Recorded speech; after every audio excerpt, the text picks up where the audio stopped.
दोस्तों, छठ पूजा कब है, कैसे करें? छठ पूजा नहाए खाए की परंपरा, क्या खाना चाहिए और क्या नहीं। छठी मैया को 3 चीज कभी मत चढ़ाना, व्रत टूट जाता है। संतान को होते हैं कष्ट, छठ में कौन से कपड़े पहनना चाहिए और कौन से नहीं। इस रंग के कपड़े कभी मत पहनना, व्रत टूट जाता है। छठी मैया को किस चीज का भोग नहीं लगाना चाहिए और छठ व्रत में कौन सी गलती नहीं करना चाहिए।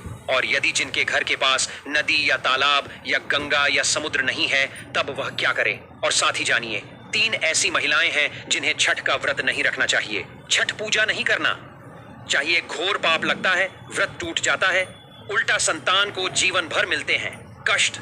और यदि आपने छठ पूजा में यह कार्य कर लिया, यह उपाय कर लिया, तो आपको दुनिया की कोई भी ताकत करोड़पति होने से रोक नहीं पाएगी। प्राचीन जानकारी चैनल के घर के सदस्य भी, घर की महिलाएं भी यह कार्य जरूर करती हैं। दोस्तों, हिंदी पंचांग के अनुसार छठ हर वर्ष कार्तिक मास के शुक्ल पक्ष की षष्ठी यानी छठी तिथि पर मनाया जाता है।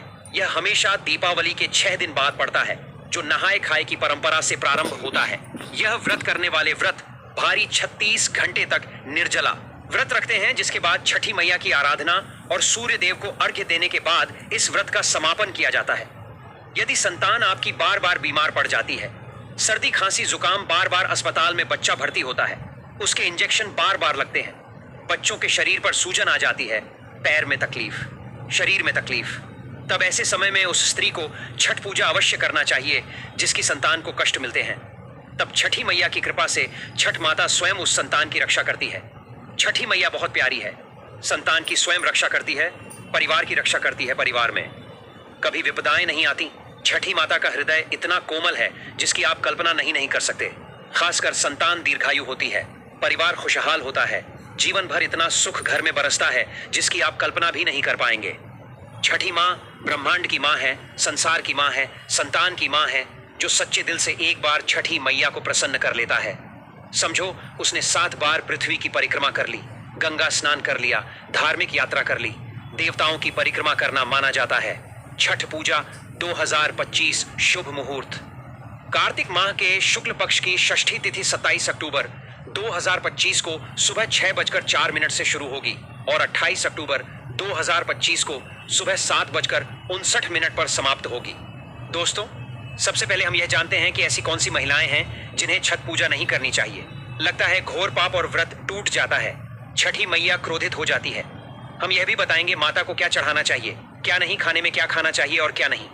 हम इस वीडियो में बारी बारी जानकारी बताएंगे, तो वीडियो आज की बहुत ही सुंदर है, अंत तक बने रहे। सुंदर सी वीडियो को पहले लाइक करें और हमारे चैनल को सब्सक्राइब जरूर करें। सच्चे दिल से कमेंट में लिखें, जय हो छठी मैया की। छठी मैया स्वयं आपकी संतान की रक्षा करेंगे, आपके घर में छठी मैया खुद चलकर आएंगी, माँ का होगा वास। दोस्तों, छठ पूजा का व्रत ऐसी महिलाएं गलती से भी ना रखें, अन्यथा आपकी संतान की मृत्यु हो सकती है, पति पर भारी संकट आ सकते हैं, उल्टा आप पाप के भागीदार बन सकते हैं। ऐसी महिलाएं छठ पूजा से रहे दूर। दोस्तों, कार्तिक मास की षष्ठी को छठ मनाई जाती है। छठे दिन पूजी जाने वाली षष्ठी को बिहार में आसान भाषा में छठी मैया कहकर पुकारना है। यह त्योहार अपितु महाराष्ट्र, झारखंड, उत्तर प्रदेश तथा पश्चिम बंगाल, यहाँ तक कि विदेशों में रहने वाली महिलाएं भी भली भांति इस पर्व को मानती हैं। मान्यता है कि छठ पूजा के दौरान पूजी जाने वाली यह माता सूर्य भगवान की बहन है, इसीलिए लोग सूर्य को अर्घ्य देकर छठ मैया को प्रसन्न करते हैं। वहीं धर्मशास्त्र और पुराणों में मां दुर्गा के छठे रूप कात्यायनी देवी को भी छठ माता का ही रूप माना जाता है। छठ मैया को संतान देने वाली माता के नाम से भी जाना जाता है। मान्यता है कि यह पर्व संतान के लिए मनाया जाता है। खासकर वह जोड़े जिन्हें संतान की प्राप्ति नहीं हुई है, तो वह छठ का व्रत रखते हैं। वहीं सभी अपने बच्चों की सुख शांति के लिए मनाते हैं। लेकिन क्या आप जानते हैं, कुछ ऐसी महिलाएं भी हैं जिन्हें छठ पूजा का व्रत गलती से भी नहीं रखना चाहिए। यह सबसे बड़ा घोर पाप माना जाता है। महिलाएं ऐसी गलती कभी ना करें, तो चलिए जानते हैं। देखिए, सबसे पहले अपनी राशि कमेंट बॉक्स में जरूर डाल दीजिएगा। यदि आपकी राशि के अनुसार हमारे पास कोई उपाय होगा, तो वह आकर हम आपके कमेंट के रिप्लाई में बता देंगे। और हाँ, एक लाइक जरूर करें। जय हो छठी मैया की। दोस्तों, शास्त्रों के अनुसार जो लोग अधूरी शादी करते हैं, वह शास्त्र का अपमान करते हैं। अधूरी शादी जैसे कि कोर्ट मैरिज और शादी के बिना ही संतान की उत्पत्ति कर देना सबसे बड़ा पाप है। ऐसे में छठ पूजा का व्रत ऐसे लोगों को अपनी संतान के लिए कभी नहीं रखना चाहिए, क्योंकि आपने हिंदू रीति रिवाजों के अनुसार 7 फेरे नहीं लिए हैं। और वहीं बिन शादी के जब ऐसे लोग साथ में रहते हैं, तो समाज में ऐसा रिश्ता कलंकित होता है। दोस्तों, बहुत से लोग ऐसे हैं जो भाग कर शादी करते हैं और परिवार को दुखी कर देते हैं, माता पिता को समाज में कलंकित कर देते हैं, माता पिता को रुलाते हैं, परिवार को रुलाते हैं, समाज को बदनाम करते हैं। ऐसे लोग पूरे जन जीवन समस्त संसार के लिए श्रापित हैं। देखिए, परिवार को रुलाकर हमेशा रिश्ते अनर्थी होते हैं, रिश्ते जुड़ते नहीं हैं। इसीलिए जो लोग भागकर शादी करते हैं और कोर्ट मैरिज कर लेते हैं, 7 फेरे नहीं लेते हैं, हिंदू रीति रिवाज के साथ शादी नहीं करते, विवाह नहीं करते, तो उनके लिए यह व्रत उचित नहीं है। 7 फेरे का मतलब होता है आपने अग्निदेव का आशीर्वाद लिया, 33 कोटि देवी देवता का आशीर्वाद लिया, माँ बाप का आशीर्वाद लिया, परिवार का आशीर्वाद लिया, समाज को सम्मान दिया। मतलब अब आप पूज्य योग्य हैं, आप भगवान की सेवा कर सकते हैं, आप कोई भी व्रत आदि परंपरा के साथ कर सकते हैं। यदि जिस स्त्री को हल्दी ना लगी हो, जिस पुरुष को हल्दी ना लगी हो, ऐसा विवाह भी अशुभ होता है। शादी में हल्दी अवश्य लगना चाहिए, तभी ही आप व्रत आदि रख सकते हैं, पूजा पाठ कर सकते हैं, किसी भी मांगलिक कार्य में आप शामिल हो सकते हैं। इसीलिए ऐसी स्त्री किसी भी धार्मिक कार्य में तभी सफल व शामिल हो सकती है जब वह अग्नि के साथ फेरे ले ले। ऐसी शादी को ही शास्त्रों में सर्वश्रेष्ठ माना जाता है। ऐसे में अगर आपकी अधूरी शादी है तो आप छठ पूजा कभी ना करें। आपके ऐसा करने से छठी मैया का अपमान माना जाएगा और आपको पाप लग सकता है। दोस्तों, शास्त्रों के अनुसार इस व्रत को सच्चे मन से रखना चाहिए।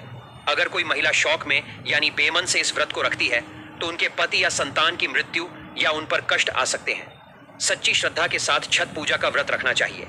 इस व्रत के सफल होने से संतान सुख की प्राप्ति होती है, संतान को कष्ट कभी नहीं आते। छठी मैया करती है, रक्षा घर परिवार होता है।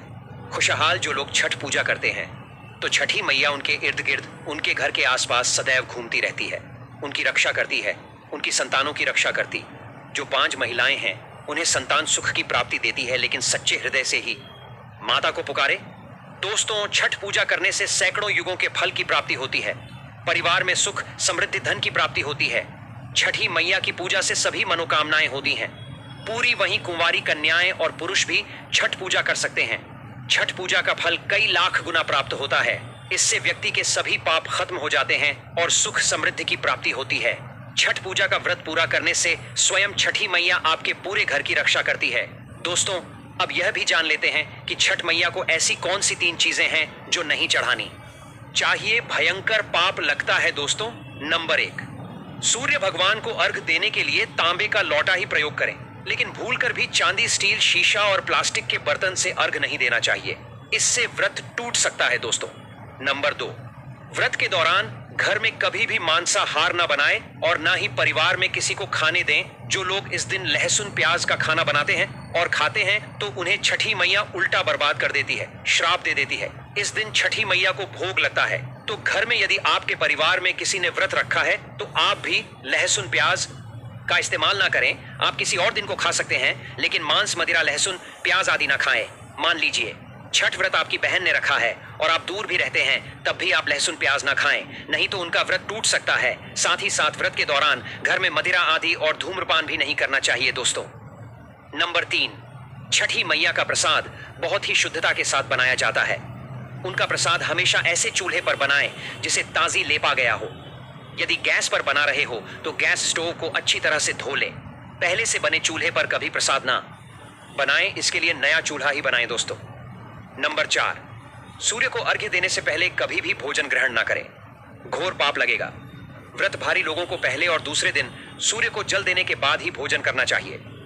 व्रत के दौरान भोजन के प्रति मन में लालसा ना रखें, व्रत टूटता है। नंबर 5, छठी मैया से मांगी मन्नत अगर पूरी हो जाए तो आपको अपनी मन्नत का पूरा होने की विशेष पूजा जरूर करनी चाहिए, अन्यथा मैया के प्रकोप का सामना करना पड़ सकता है। नंबर 6, छठ का व्रत करने वालों को जमीन पर 4 दिन तक सोना चाहिए। छठ पूजा वाले कमरे में ही अपना आसन लगाना चाहिए। ऐसे में आपको छठ मैया का ध्यान करते रहना चाहिए। इससे माँ आपके व्रत को संपूर्ण करती है और कोई भी विघ्न बाधा नहीं आती है। नंबर 7, जिस जगह पर प्रसाद बन रहा हो वहां साधारण भोजन भी नहीं बनाना चाहिए, साथ ही साथ उस स्थान पर खाना भी वर्जित है दोस्तों। नंबर 8, प्रसाद बनाते हुए नमक का हाथ भी किसी पूजा की वस्तु या प्रसाद से नहीं छूना चाहिए दोस्तों। नंबर 9, पूजा के दौरान अपनी वाणी को बुरी बातों से थोड़ा दूर रखें। जुबान पर गंदे विचार भी नहीं लाना चाहिए। छठी मैया का आशीर्वाद पाने के लिए मन में गंदे विचार नहीं लाने चाहिए। नंबर 10, घर में पूजा के दौरान झूठे बर्तन और गंदे कपड़ों का ढेर बिल्कुल नहीं होना चाहिए। इससे छठी मैया क्रोधित हो जाती है और व्रत टूट जाता है। छठी मैया को साफ सफाई बहुत पसंद है। व्रत के दौरान अपने घर को साफ सुथरा रखें और गंगा जल से छिड़काव अवश्य कर लें। इससे पूरा घर पवित्र हो जाता है और छठी मैया का आशीर्वाद प्राप्त हो